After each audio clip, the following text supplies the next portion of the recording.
shpirti? Mirë. Mirë, o zemra ime sa e rritur. Po mirë, do i thush atyre fëmijëve si e ke emrin? Alexander Bastos. O, Alexander Bastos. Sa vjeç je ti shpirti? 9. 9 vjeç, po sa shumë i madh që është muja madh. Po mirë, do të pyes një sekret, vetëm të ma thuash mua, ha? Kush të lexon më shumë shqip ty? Mami, babi, nana apo gjyshi? Nana apo gjyshi? Nëna dhe gjyshi, bravo! Bravo nëna Rita, bravo, bravo, bravo shpirti ime. Po mirë, mua më tha mami që ti ke mësuar një vjersh në Shqip, kjo është vjersha e parë në Shqip. Po si e ka titullin vjersha? Sa gëzim sa bukuri. Ua, se kisha dëgjuar unë ndonjëherë këtë vjersh, do ta recitosh çik për fëmijët? Po. Bravo, mirë, recitoje. Vjesh të ardh as më thua, çfarë durate më sole mua. Vjesh të qesh edhe thot të kam sjesh durata plot. Plot me fruta vogëlësh, sheg, mor, fton dhe rush. Bravo, bravo, bravo, bravo. Ua, sa krenarjen për ty shpirtin vjersha jote e parë në Shqip. Ja, kjo është bukuria e programit Gjua e Nënës. Bravo, zemër. Mirë, tash i ke qef të tregoj unë ty tash i pralla? Po. Mirë, ulu aty.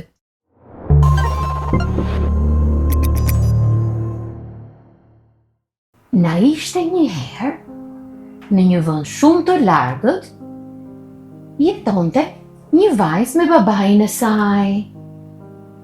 Ajo e kishte emrin Ela. Ela nuk e kishte mamin, por Ela jetonte me babin dhe ishte shumë e lumtur dhe e kishte shumë gjanë babin. Edhe babi Elës ishte tregtar dhe ai udhtonte shumë me ditë të tëra, me javë të tëra. Por Ela nuk mërzites, sepse Ela rinte me dadon që kishte ke shtëpia, me guzhunjeren, me atë gruan që pastronte dhe me kopshtarin që merresh me kopshtin. Por Ela i donte shumë edhe kafshët. Ela kishte një mace, kishte një qen, edhe kalonte kohën me ta. Por jo vetëm kaq. Ela ishte një vajzë shumë e bukur. Ela i donte shumë të gjithë, ishte vajzë me shumë edukat, ishte vajzë shumë e mirë. I pëlqenin lulet, i pëlqenin këngët, i pëlqente që të kërcente. Dhe një ditë, babi iku për një udhtim shumë të largët. Edhe i tha Elës, më vjen keq që të lë vetëm e dashur, por mos ki marak, unë do kem një surprizë kur të vi. Edhe kur erdhi herën tjetër, papai i tha Elës, shiko Ele dashur, ti nuk do jesh më vetëm kur unë të iki në punë. Unë ta kam prur një mama, edhe ajo ka 2 vajza dhe ti tashi do kesh 2 motra dhe 2 shoqe që të lozosh me to. Ela u gëzua shumë, një qik u habit, por edhe u gëzua, sepse tash ti, ajo do kishte një mami edhe 2 motra. Mirë po, njerka, sa po e pa Elën, u çmend nga xhelozia, sepse Ela ishte shumë e bukur dhe vajzat e asaj nuk ishin shumë të bukura. Por nuk ishte vetëm pamja që si bënte vajzat e asaj të bukura, ishte sjellja e tyre, sepse sjellja është shumë e rëndësishme. Ato ishin vajza pa edukat, ato silleshin keq dhe ishin shumë harbute me njerëzit rreth tyre, dhe prandaj nuk dukeshin të bukura.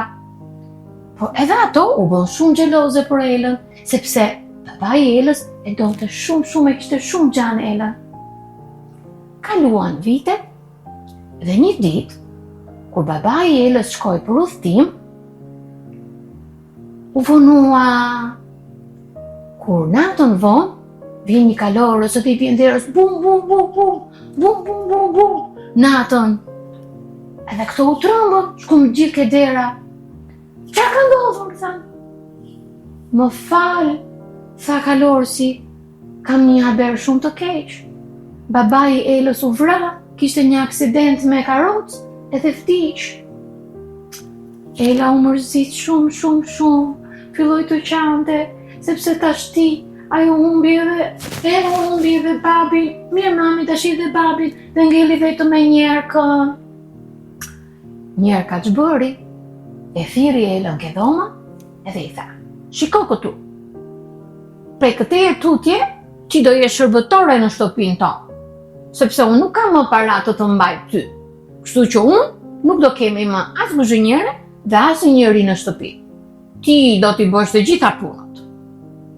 Ti do gatuash, ti do lash pjatat, ti do lash rrobat, ti do rregullosh krevatët dhe ti do pastrosh shtëpinë. Ela u mërzit, po prap, ishte lumtur që kishte një qatë timi krye, edhe thash, mirë, do t'i bëj ato punët. Dhe Ela filloi të punonte si shërbëtore në shtëpinë e babait të saj. Punonte natë e ditë. Mirë po, natën ishte shumë e lodhur dhe e zinte gjumi ke o gjaku. Dhe që ndodhte, ajo bëhe shpis me hi. Kur e pan vajzat e njerëkës, filluan të qeshin. Sa e pisët që është kjo Ela, kjo është duket me hi, do ja vejmë emrin Hirushe. Ela u mërzit, po që të bënte? Të gjithë pastaj filluan të thirrë sta të rritmin Hirushe. Dhe kështu i ngeli emri Hirushe. Hirushe, hajde këtu na pastro dhomën. Hirushe, hajde këtu na jep të hajmë. Hirushe, hajde këtu na rregullo rrobat. Dhe për çdo gjë Hirushe. Por Hirusha mërzites dhe qante, po prap ishte vajzë e mirë dhe me edukat. Hirusha mundohesh të lexonte sa më shumë libra, se ju kujtua fjala e babait, që me libër mund të udhëtosh në gjithë botën. Me libër nuk ndihesh e kufizuar brenda një vendi të vogël, dhe kështu Hirusha jetonte në ëndrat e saj. Aty lexonte për princat, e për zanat, edhe për trimët, edhe për heronjt, edhe kështu e kalonte kohën, edhe mërzitjen. Kaluan vitet dhe Hirusha u rit një vajzë shumë e bukur, me flokët e verdha kaçurela, me sytë bojqell, buzët e kuqe, por ishte dhe vajzë shumë e mirë. Të gjithë e donin Hirushen. E donin punëtorët, e donin fshati, të gjithë e donin. Edhe kafshët e donin shumë Hirushen. Një ditë, vajzat e njerëkës erdhën të alarmuara në shtëpi. Ua që ka bërë vaki, ka ardhur princi dhe do martohet, do të gjej princeshën e vet. Dhe do bëj një ballo, edhe ne të gjitha do shkojmë në ballo, edhe ai do na zgjedhë ne sigurisht, sepse ne i më të bukurat. Po mirë, mund të vi dhe unë, tha Hirusha? Thanë ato, ku do vi shtimi? Ti e pisanjose, ti e shumtuar, po ti e shërbëtore, ku do shkosh ti, që do bëj princi me ty? I thanë ato. Ela u mërzit. Shiko këtu, i tha e madhja, do na qepësh fustanet, sepse ne duam të jemi më të bukurat atje ke balloja e princit. Edhe Ela ja qepi, Hirusha ja qepi fustanet. Erdhi dita e ballos, edhe ato u veshën me fustanet e bukura, morën karrocën, edhe u përgatitën të shkonin në ballo. Hirusha ishte shumë e lodhur, edhe e mërzitur, edhe u shtri aty ke o gjaku, edhe filloi duke qarë. Edhe u mundoja të shkoja në ballo. Pse unë nuk jam e shumtuar? Kur sa po e zinte gjumi, pa pritur, dëgjoi një zhurmë. Edhe një dritë e madhe dhe e bukur. Hirusha u trëng për momentin, kur shikon, po një grua plak, edhe e veshur kështu e çuditshme, kështu me rroba të mëdha, me një kuror ato flokët e hapura kështu. Edhe më fali, tha Hirusha, kush je ti? Unë jam nënesha jote, edhe jam zan. Unë i bëj të gjitha ëndrat realitet. Si ka mundësi, tha Hirusha? Po, unë e mora vesh që ti je shumë e mërzitur, edhe ke një dëshirë sot, edhe unë erdha që ta plotësoj dëshirën. Unë dua të shkoj në ballo, i tha Hirusha. unë vetëm prandaj po qaj, po më thanë motrat që unë jam e shumtuar, edhe jam e varfër, dhe jam shërbëtore, edhe unë nuk e meritoj që të shkoj. Sigurisht që të shkosh, i tha Nunesha, i tha Zana. Po unë nuk kam fustan, i tha Irusha. Ngriu në këmbë, i tha. Edhe unë ngriti Irusha në këmbë. Rrotullau një. Edhe u rrotullua Irusha. Zana ndori atë shkopin magjik, edhe ja bëri kështu. Abracadabra!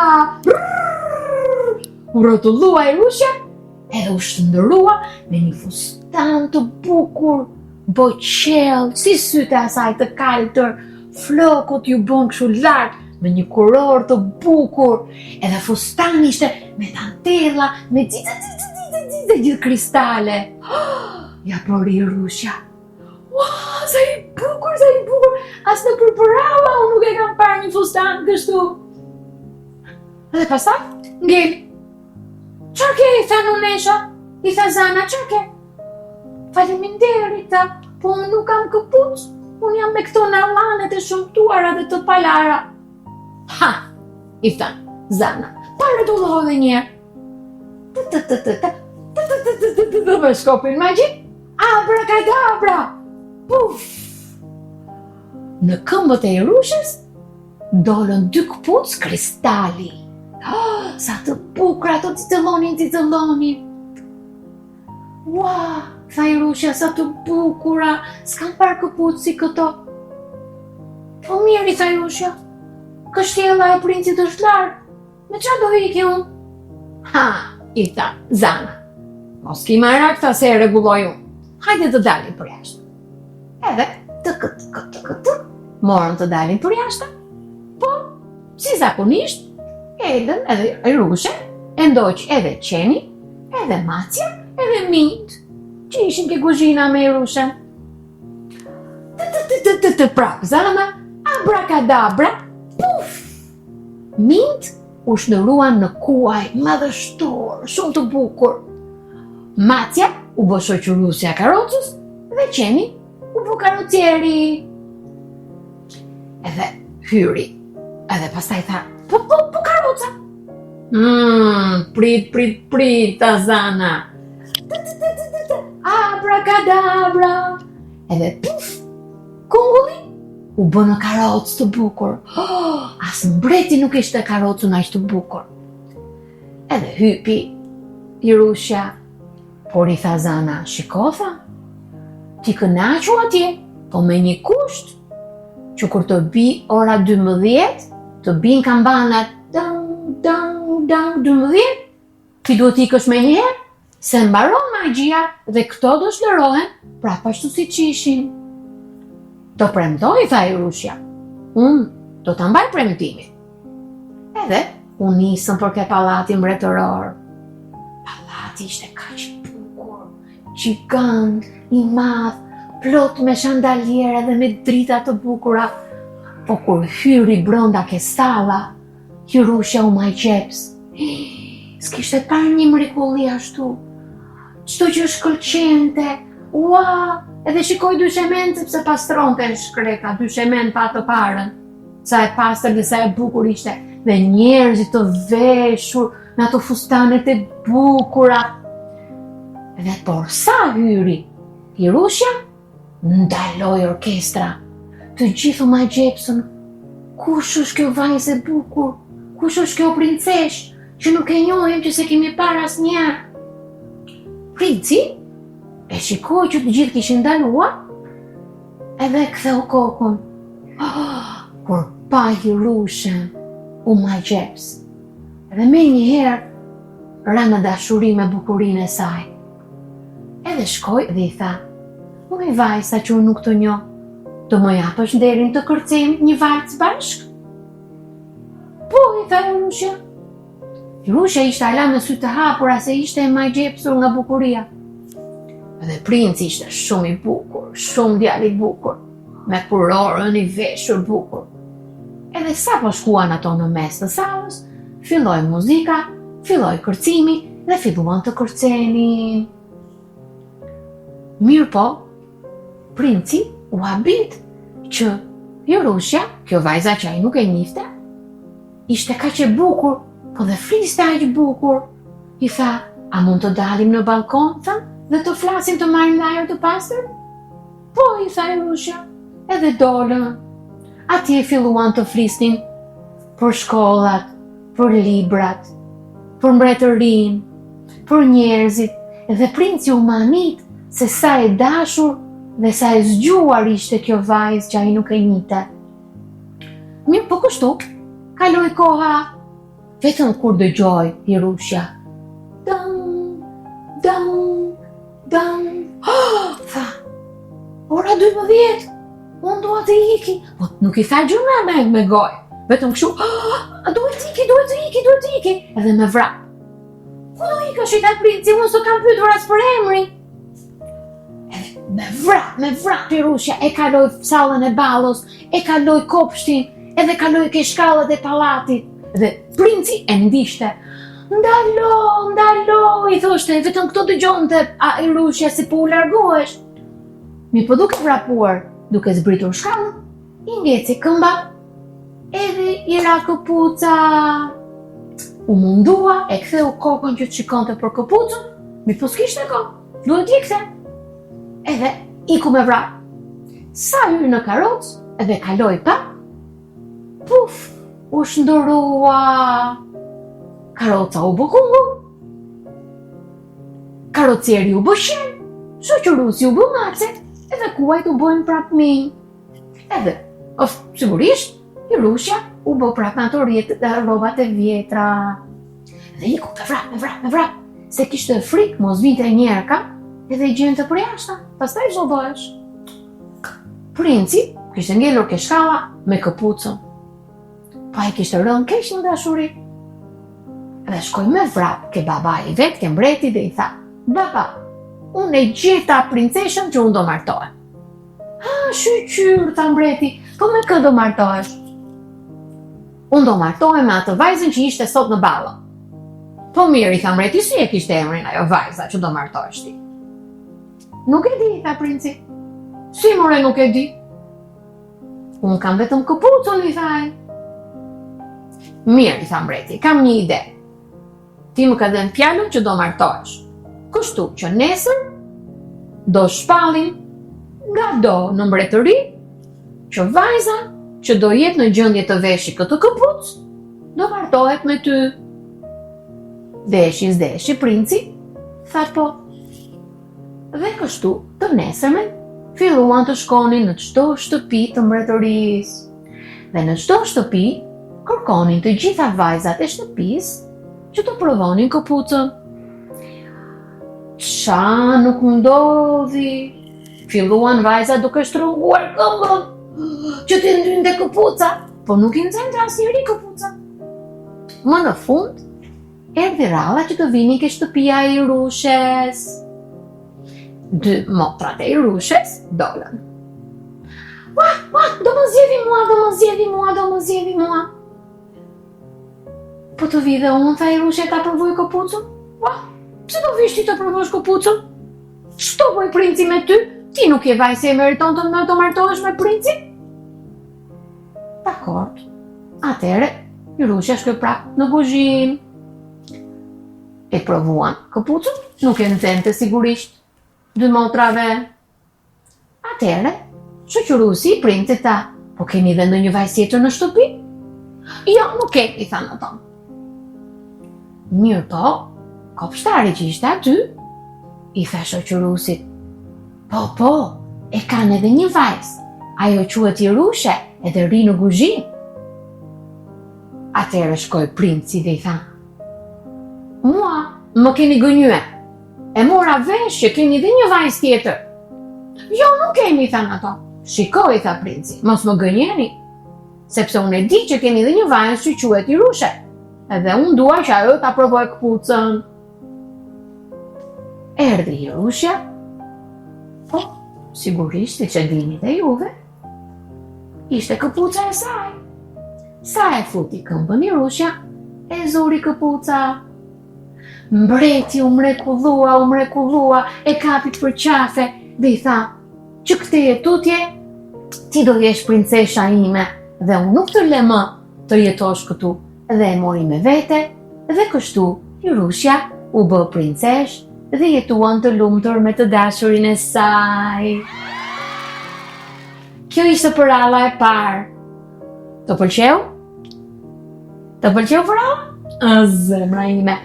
Tashti, kjo përrallë është thënë dhe është shkruar në shumë libra, në shumë kombe të botës, por unë ju dhash ju versionin e gjyshes time.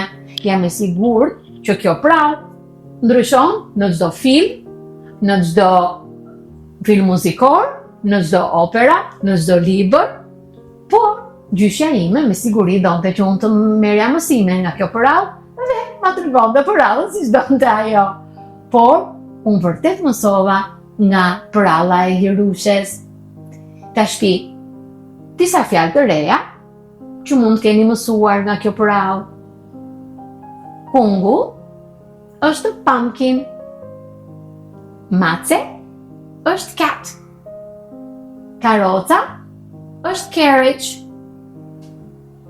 Njerka është stepmother. Doni dhe një prallë tjetër? Do dhe një prallë tjetër? Mirë, dakor, do ja them edhe një tjetër. Kjo tjetra quhet Kësulkuqa. Tashti, edhe kjo është version një gjyshes time, prandaj mos ma shani gjyshen, se kisha gjyshe shumë të mirë. Dhe gjyshe donte që unë të mësoja nga pralla. E dini pse quhet Kësulkuqa? Se e kishte kapelen e kuqe, kalltën e kuqe. Biles gjyshja ime thoshte që i kishte edhe këpucët e kuqe, sepse unë kisha këpucët e kuqe.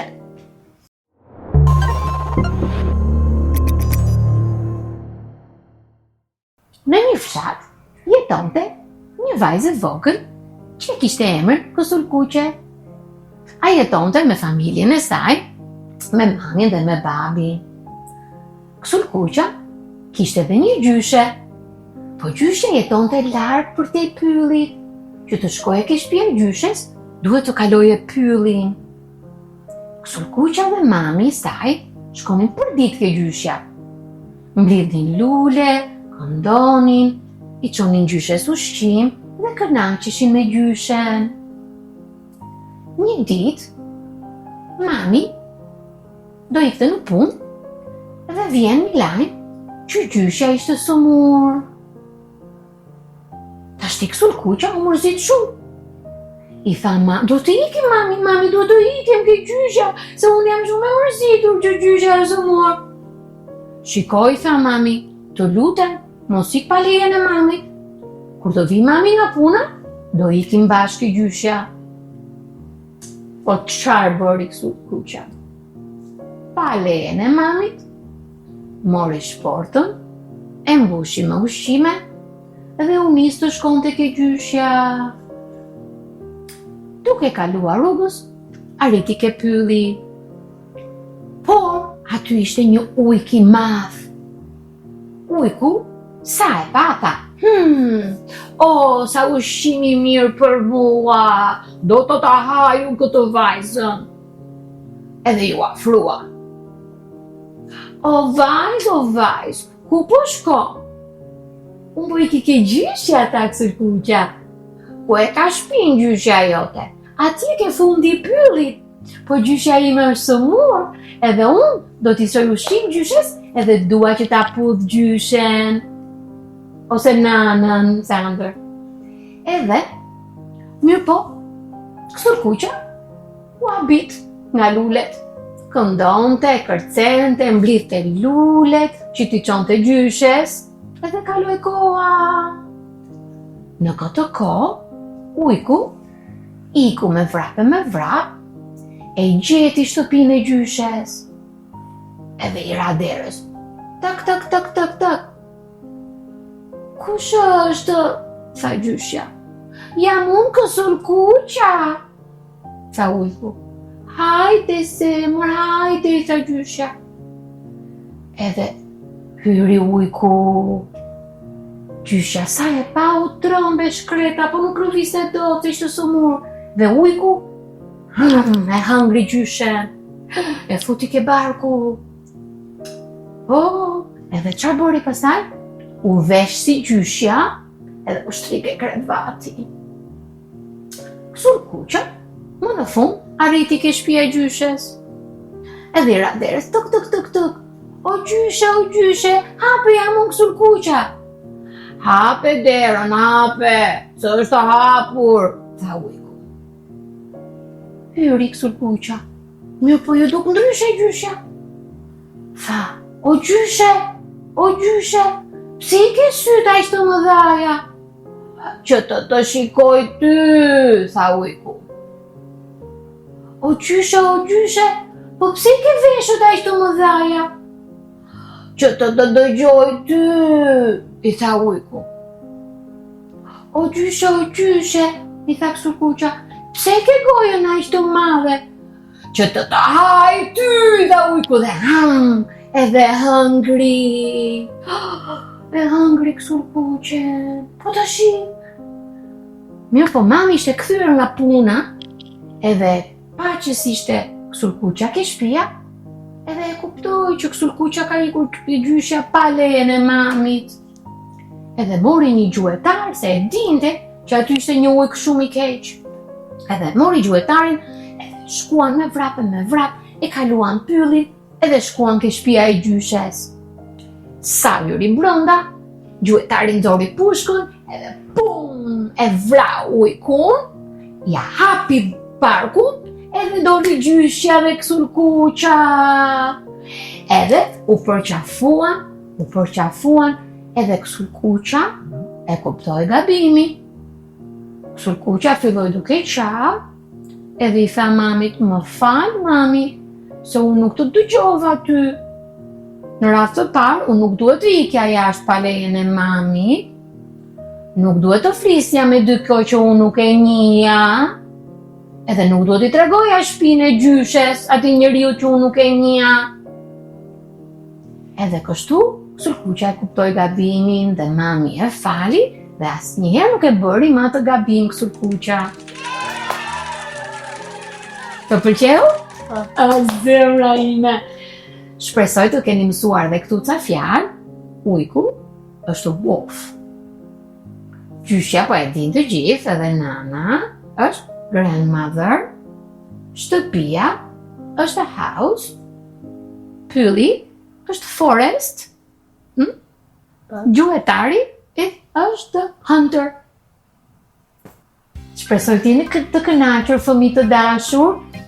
Dhe shumë faleminderit Zander që ishte pjesë e programit sot. Dhe ky është episodi I fundit dhe unë jam shumë e mërzitur, por shpresoj që të kemi mundësi të vi prapë dhe të tregojmë të flasim së bashku dhe të tregojmë pralla. Po Zanderi e bëri episodin dhe më të bukur sot me vjershën e tij të parë në Shqip. Edhe Zanderi vërtet është një djalë shumë I mirë, edhe që merret me sporte, edhe flet edhe anglisht edhe frëngjisht, e tash po mëson shqipe. Bravo Zander, bravo. Fëmijë të dashur, shpresoj që të jeni kënaqur me porallat, me rrëfenjat, me fabulat, me vjershat. Shpresoj të jeni kënaqur me fëmijët nga komuniteti, me nënat, me gjyshet, me gjyshët, me mësuesit që kanë lexuar për ju të poralla të bukura në gjuhën tonë shqipe, por dhe shpresojmë të gjitha që të keni mësuar disa fjalë, të keni marrë disa mësime, dhe nëse nuk I keni kuptuar, shpresoj që të keni pyetur mamin dhe babin, gjyshen apo gjyshin. Të dashur fëmijë, mirupafshim, dhe shifemi së shpejti.